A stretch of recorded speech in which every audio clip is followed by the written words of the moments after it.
There's a temple in Turkey that shouldn't exist. It was built 11,600 years ago by people who weren't supposed to have the organization, the technology, or the motivation to build anything more complex than a campfire. Yet there it stands, covering 22 acres with massive limestone pillars reaching 18 feet tall, each weighing up to 20 tons, carved with surgical precision. It predates Stonehenge by 6,000 years and the Egyptian pyramids by 7,000. When archaeologists discovered it in 1994, they had to revise everything they thought they knew about human civilization. This is Göbekli Tepe, and it's just the beginning. Across the globe, scattered through jungles and deserts, buried underground and standing in plain sight, are structures that challenge every timeline we've been taught. Stones weighing hundreds of tons moved across impossible distances, precision cuts that modern tools struggle to replicate, engineering that seems to require knowledge these ancient cultures supposedly never possessed. 10 structures that force us to ask uncomfortable questions about what came before recorded history. Standing on that windswept hill in southeastern Turkey, you're looking at something that rewrites the story of civilization itself. The year is 9600 BCE. Hundreds of people are hauling those limestone pillars without wheels, without metal tools, without pack animals. They're building a temple. But here's what makes archaeologists lose sleep. There's no evidence anyone lived here, no cooking fires, no trash heaps, no dwellings. This was purely ceremonial, a temple built by people who supposedly hadn't invented civilization yet. German archaeologist Klaus Schmidt spent years excavating this site that local shepherds had avoided for generations, believing it cursed. What he uncovered forced a complete revision of how we understand the Neolithic revolution. Radiocarbon dating places, construction between 9600 and 8200 BCE. Ground-penetrating radar has identified at least 20 stone circles across the site. Those T-shaped pillars feature intricate carvings: foxes, lions, scorpions, vultures, serpents. Over 200 animal reliefs carved with precision that seems impossible for the era. Analysis indicated a workforce of 500 plus people working over decades. That requires social organization far beyond what nomadic bands should possess. The standard explanation inverts everything. Maybe the need to gather for ritual purposes sparked the agricultural revolution, not the other way around. Religion came before farming, before cities, before everything we thought was prerequisite for monumental architecture. But this creates more questions than answers. If people didn't settle down until after building Göbekli Tepe, where did they come from? How did scattered bands coordinate such precise astronomical alignments? The pillars show no signs of practice, no evolution from crude to refined. They appeared fully formed. Then there's what happened around 8000 BCE. Someone deliberately buried the entire complex with thousands of tons of sediment. The world's oldest temple was intentionally hidden. Were they preserving something or concealing it? From buried temples in Turkey, we travel to Lebanon, where stones so massive even the Romans couldn't explain them. The Romans were master builders. Their engineering shaped Europe for millennia. But when they arrived at Baalbek in the Bekaa Valley to construct the Temple of Jupiter in 27 BCE, they found something that stopped them cold.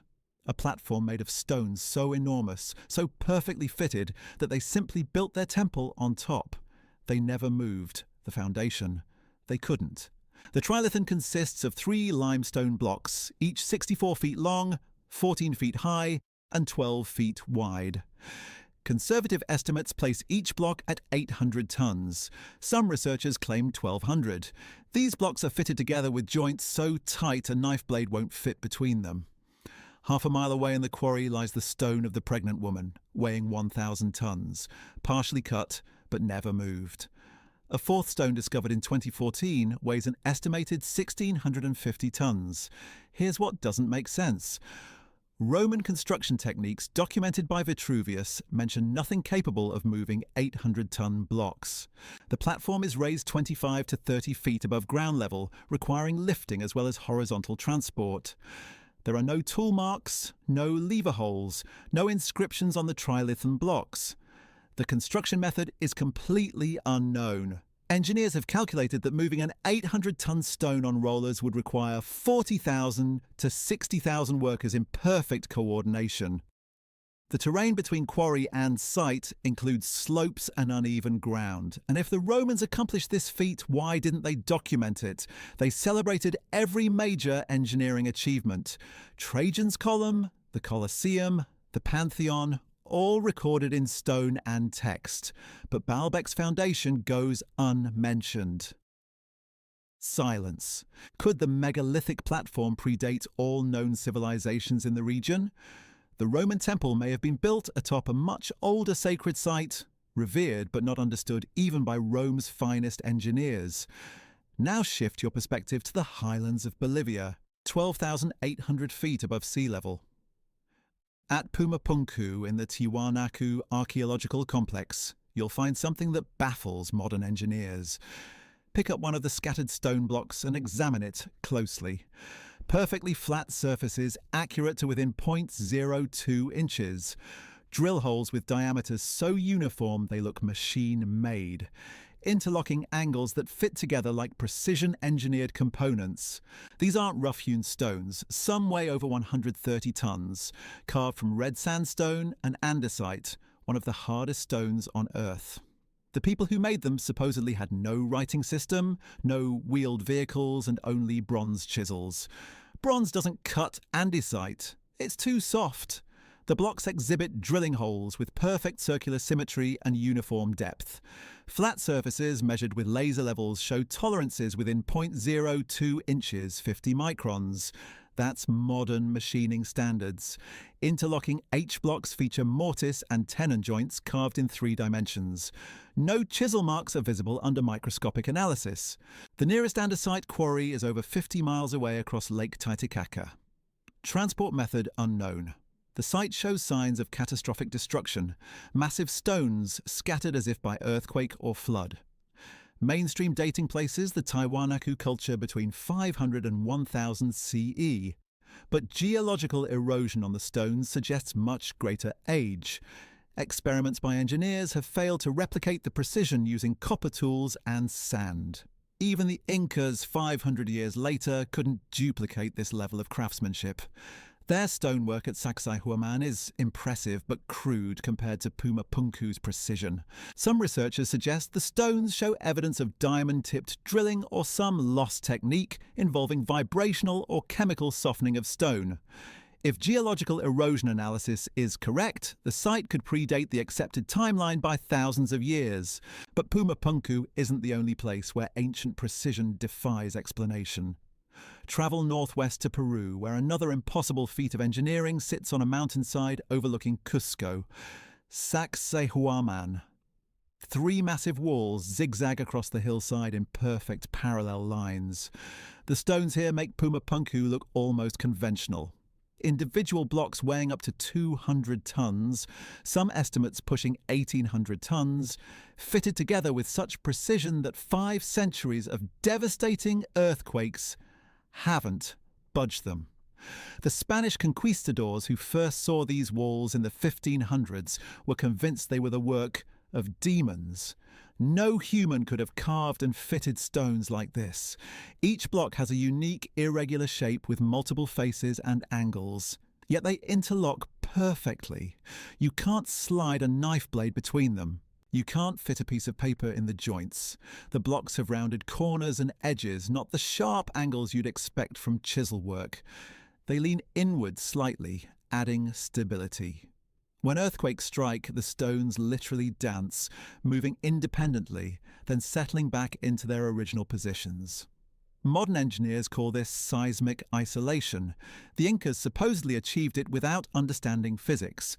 But did they build it? The Incas themselves told the Spanish they inherited these walls from an earlier people, giants or gods who knew the secret of softening stone. Spanish chroniclers documented this consistently. The Incas built on top of Sacsayhuaman, adding smaller, cruder stonework. You can see where their work begins. The precision drops dramatically. It's like comparing a photograph to a child's drawing. Chemical analysis shows no tool marks on the original megalithic blocks. None. Microscopic examination reveals surface characteristics unlike anything produced by bronze or copper implements. The stones appear moulded rather than cut. Some researchers propose the builders used plant extracts to chemically soften stone, shaping it like clay before it rehardened. Others suggest acoustic levitation or vibrational techniques. The official explanation is patience and manpower. Thousands of workers using stone hammers and bronze chisels, spending decades shaping each block. But nobody successfully replicated it using those tools. Meanwhile, 3,000 miles away across the Pacific, another culture was moving stones that shouldn't be movable. Easter Island's Moai. The average statue stands 13 feet tall and weighs over 12 tons. Nearly 1,000 of them dot the island, transported from a single quarry and erected on platforms around the coast. The largest one successfully erected weighs 82 tons. One unfinished statue in the quarry would have weighed 200 tons if completed. The Rapa Nui people who carved them had no wheels, no metal tools, no pack animals, and lived on one of the most remote inhabited islands on Earth. How did they move statues weighing more than houses across miles of rough terrain?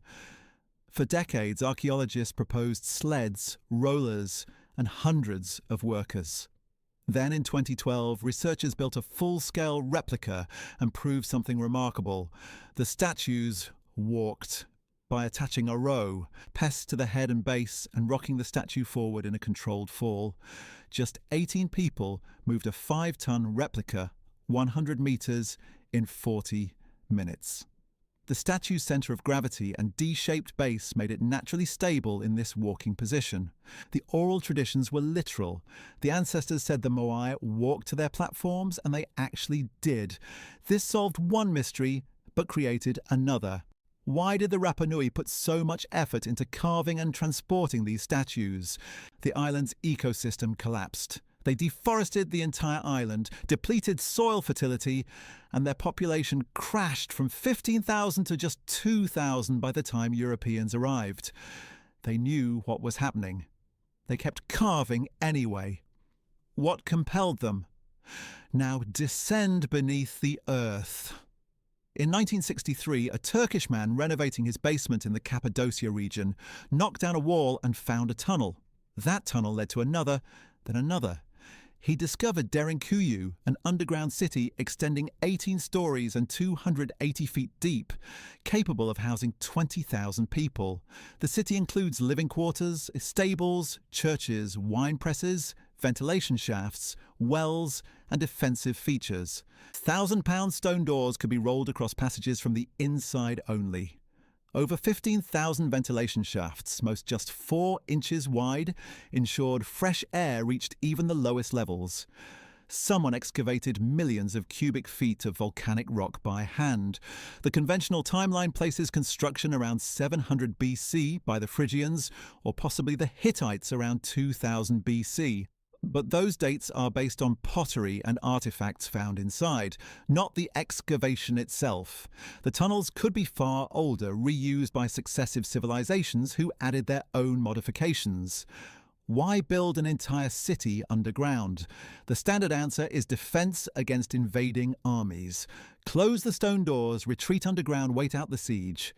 But Derinkuyu isn't alone. Over 200 underground cities have been discovered in Cappadocia, many interconnected by tunnels stretching miles.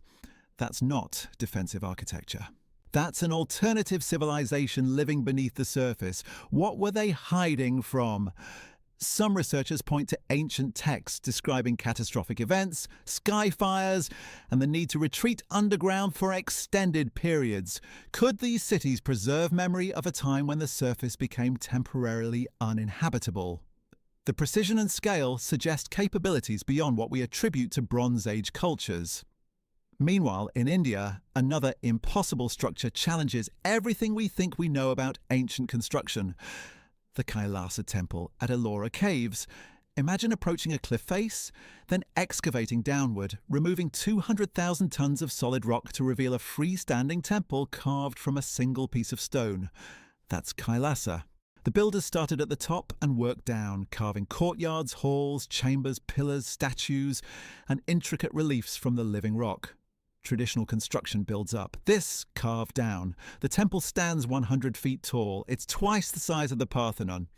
Every surface is covered in detailed sculptures depicting Hindu mythology. Elephants, deities, mythological scenes, all carved in relief from solid basalt. Assuming one person can excavate 4 cubic feet of rock per day, estimates suggest 250 labourers working continuously could have completed it in 5.5 years. But that's just excavation. It doesn't account for the sculptural work, the architectural precision, the engineering required to prevent collapse while removing millions of pounds of rock. The temple dates to the 8th century CE, built during the Rashtrakuta dynasty. We know who commissioned it. We have historical records. Yet the technique remains mysterious. How did they plan the entire structure in advance, knowing they couldn't add material back if they made mistakes? How did they ensure structural stability while carving from the top down? How did they achieve such intricate detail while working in reverse of normal construction methods? The Kailasa temple represents a fundamental inversion of architectural logic, executed flawlessly, from temples carved in reverse to walls that shouldn't stand. Sacsayhuaman, Peru. You're walking along a fortress wall outside Cusco. Massive limestone blocks tower above you, some reaching 16 feet tall and weighing over 200 tons. You run your hand along the joint between 2 stones. Not a single sheet of paper fits in the gap. The blocks aren't rectangular, they're irregular polygons with up to 12 sides, each one unique, fitted together like an impossible 3-dimensional puzzle. No mortar, no cement. Just stone against stone with tolerances that modern masons struggle to replicate. The walls zigzag across the hillside in 3 terraced levels.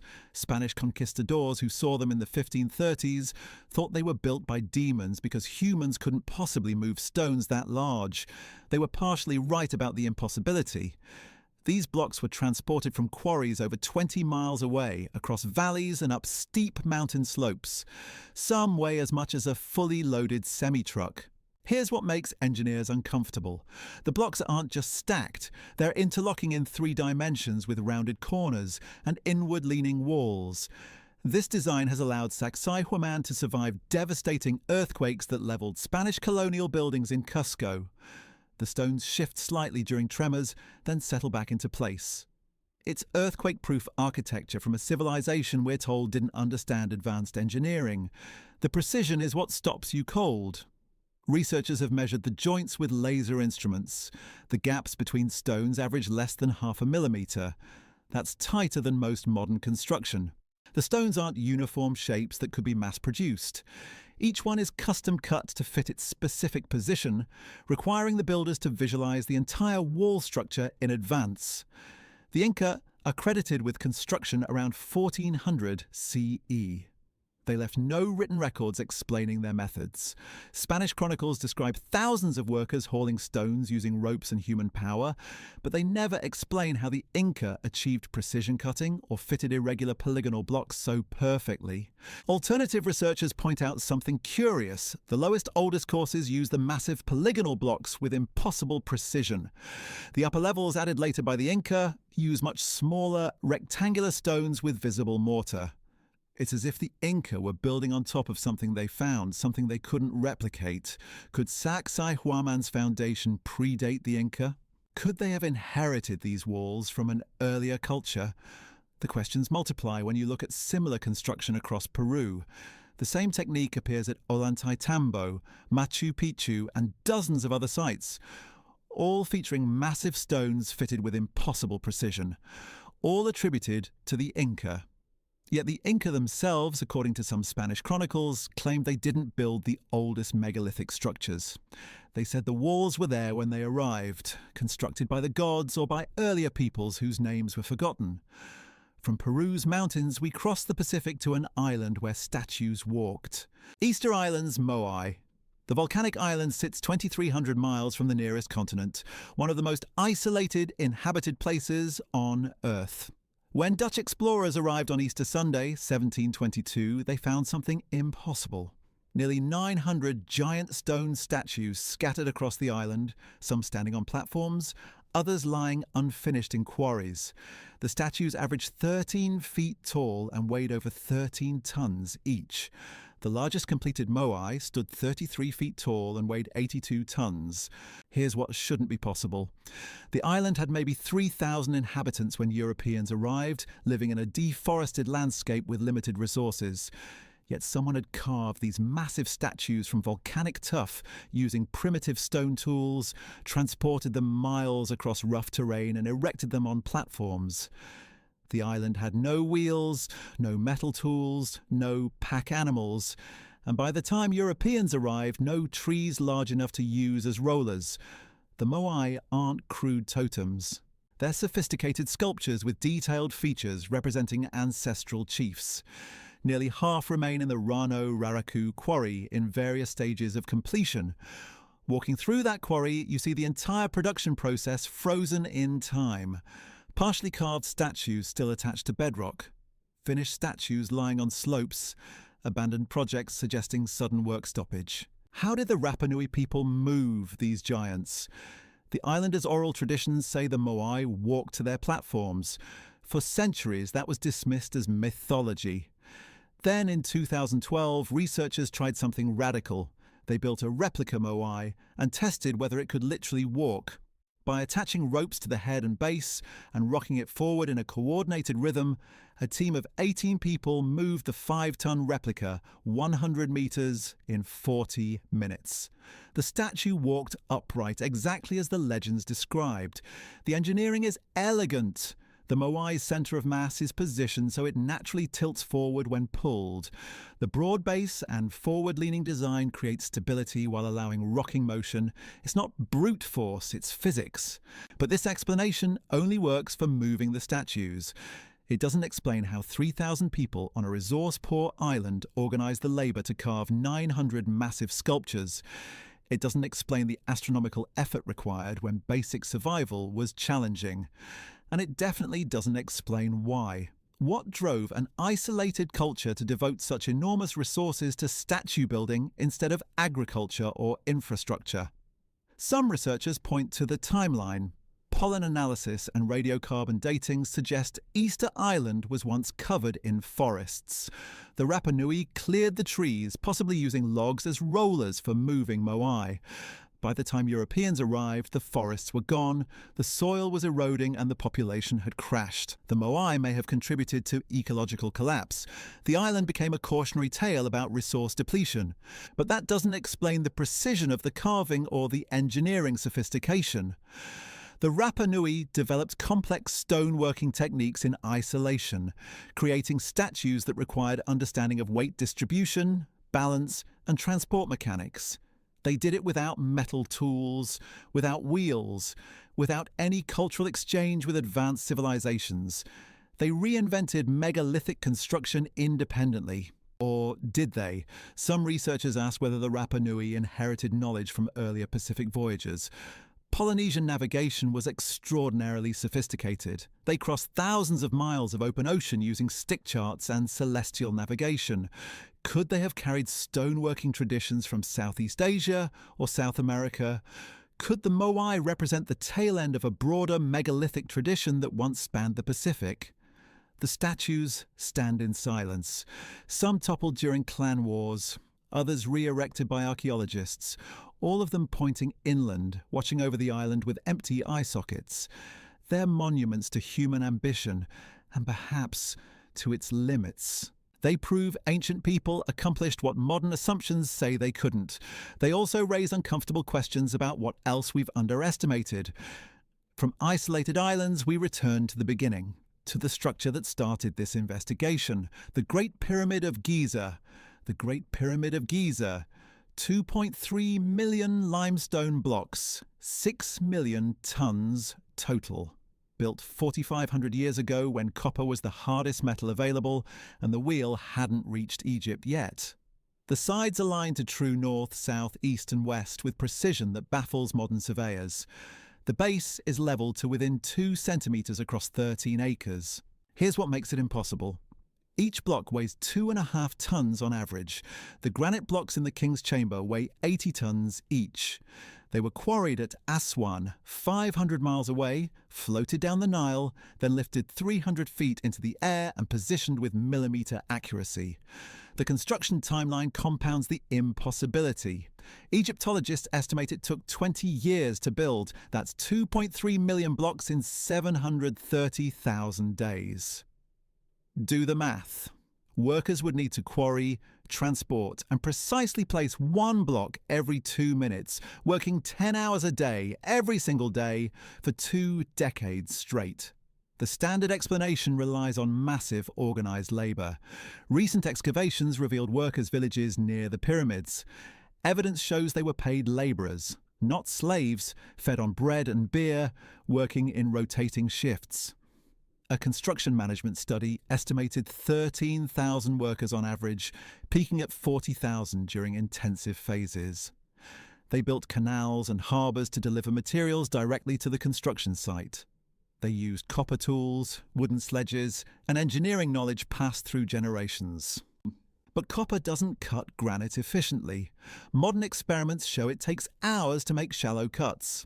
The precision joints inside the pyramid's chambers show no tool marks, no evidence of the laborious process that copper tools would require. The blocks fit so tightly that mortar was unnecessary in many places. You can't slide paper between stones that weigh tons. Then there's the alignment. The pyramid's sides face the cardinal directions with accuracy of 3 arc minutes. That's 0.05 degrees of error. They achieved this supposedly using nothing more than wooden poles and shadows, but stellar alignment would have been more accurate, and evidence suggests they tracked specific stars. The shaft in the King's Chamber points directly at where Orion's belt would have appeared 4,500 years ago. That's not accident. That's astronomy combined with construction engineering at a level that shouldn't exist. The real mystery isn't just the pyramid itself, it's that this level of precision appears suddenly in history. Earlier Egyptian structures show gradual development, mud brick mastabas, step pyramids. Then suddenly, Khufu's Great Pyramid appears fully formed with engineering that wouldn't be matched for thousands of years. There's no learning curve visible in the archaeological record. It's as if the knowledge was already there. Some researchers point to the Sphinx as evidence of earlier advanced construction. Erosion patterns on the Sphinx enclosure suggest water weathering, not wind and sand. Egypt hasn't had rainfall sufficient to cause that erosion in 4,500 years. You'd need to go back to the end of the African humid period, around 5000 BCE or earlier. If the Sphinx predates the pyramids by thousands of years, it suggests continuity of knowledge across a much longer timeline than conventional history allows. The pattern repeats worldwide. Göbekli Tepe's builders organised labour and carved intricate pillars 11,000 years ago, then deliberately buried the entire site. Baalbek's foundation stones weigh 800 tons each, moved by methods still unexplained. Pumapunku's blocks show machining precision with joints measured in microns. Saksai Huaman's walls fit together so perfectly that earthquakes haven't shifted them in 500 years while Spanish colonial buildings crumbled. These aren't isolated achievements. They represent a global phenomenon. Cultures separated by oceans and millennia all moved massive stones with impossible precision. They all aligned structures to celestial events.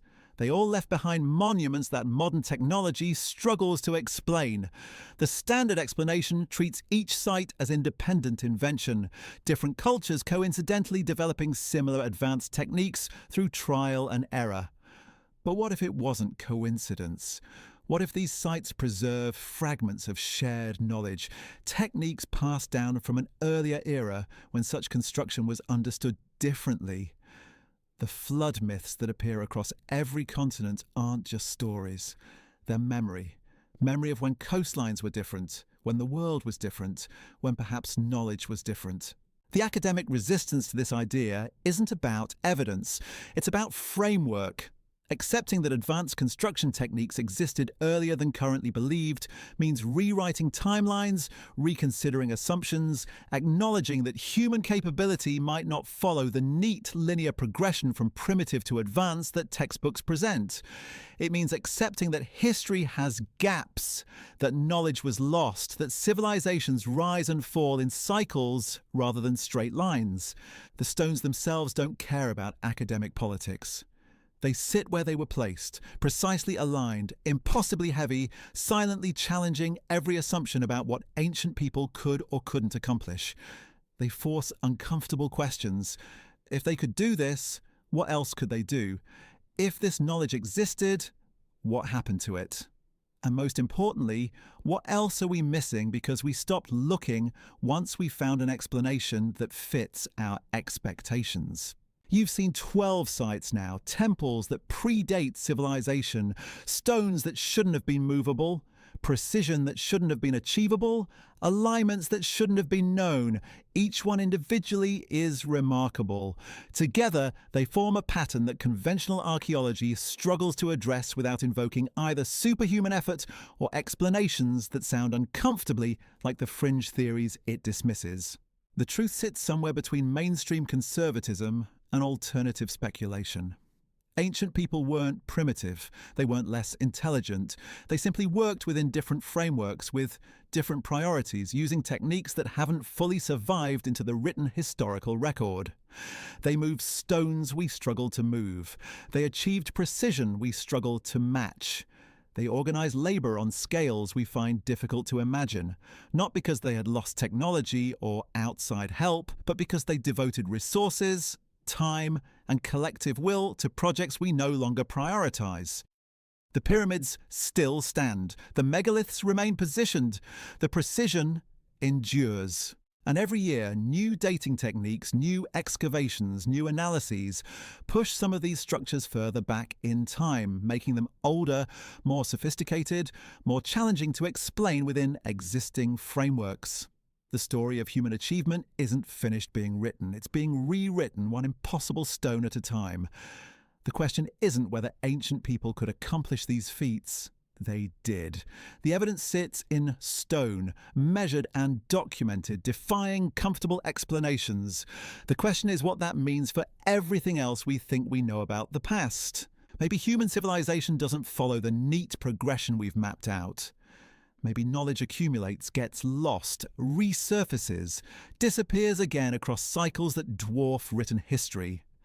Maybe the survivors of collapsed civilizations carried fragments forward, encoding what they remembered in stone because stone survives when everything else burns or floods or crumbles to dust. Or maybe we've simply underestimated what focused human effort can achieve when entire societies commit to singular purposes over generations. When moving a 200-ton block becomes a cultural imperative rather than an engineering problem. When precision becomes sacred rather than optional. Either way, these structures prove one thing conclusively. The past was far more capable than we give it credit for. And every assumption we make about what ancient people couldn't do is just another limitation we've imposed on them, not one they actually had. The stones are still there, still aligned, still impossibly precise, still waiting for better questions.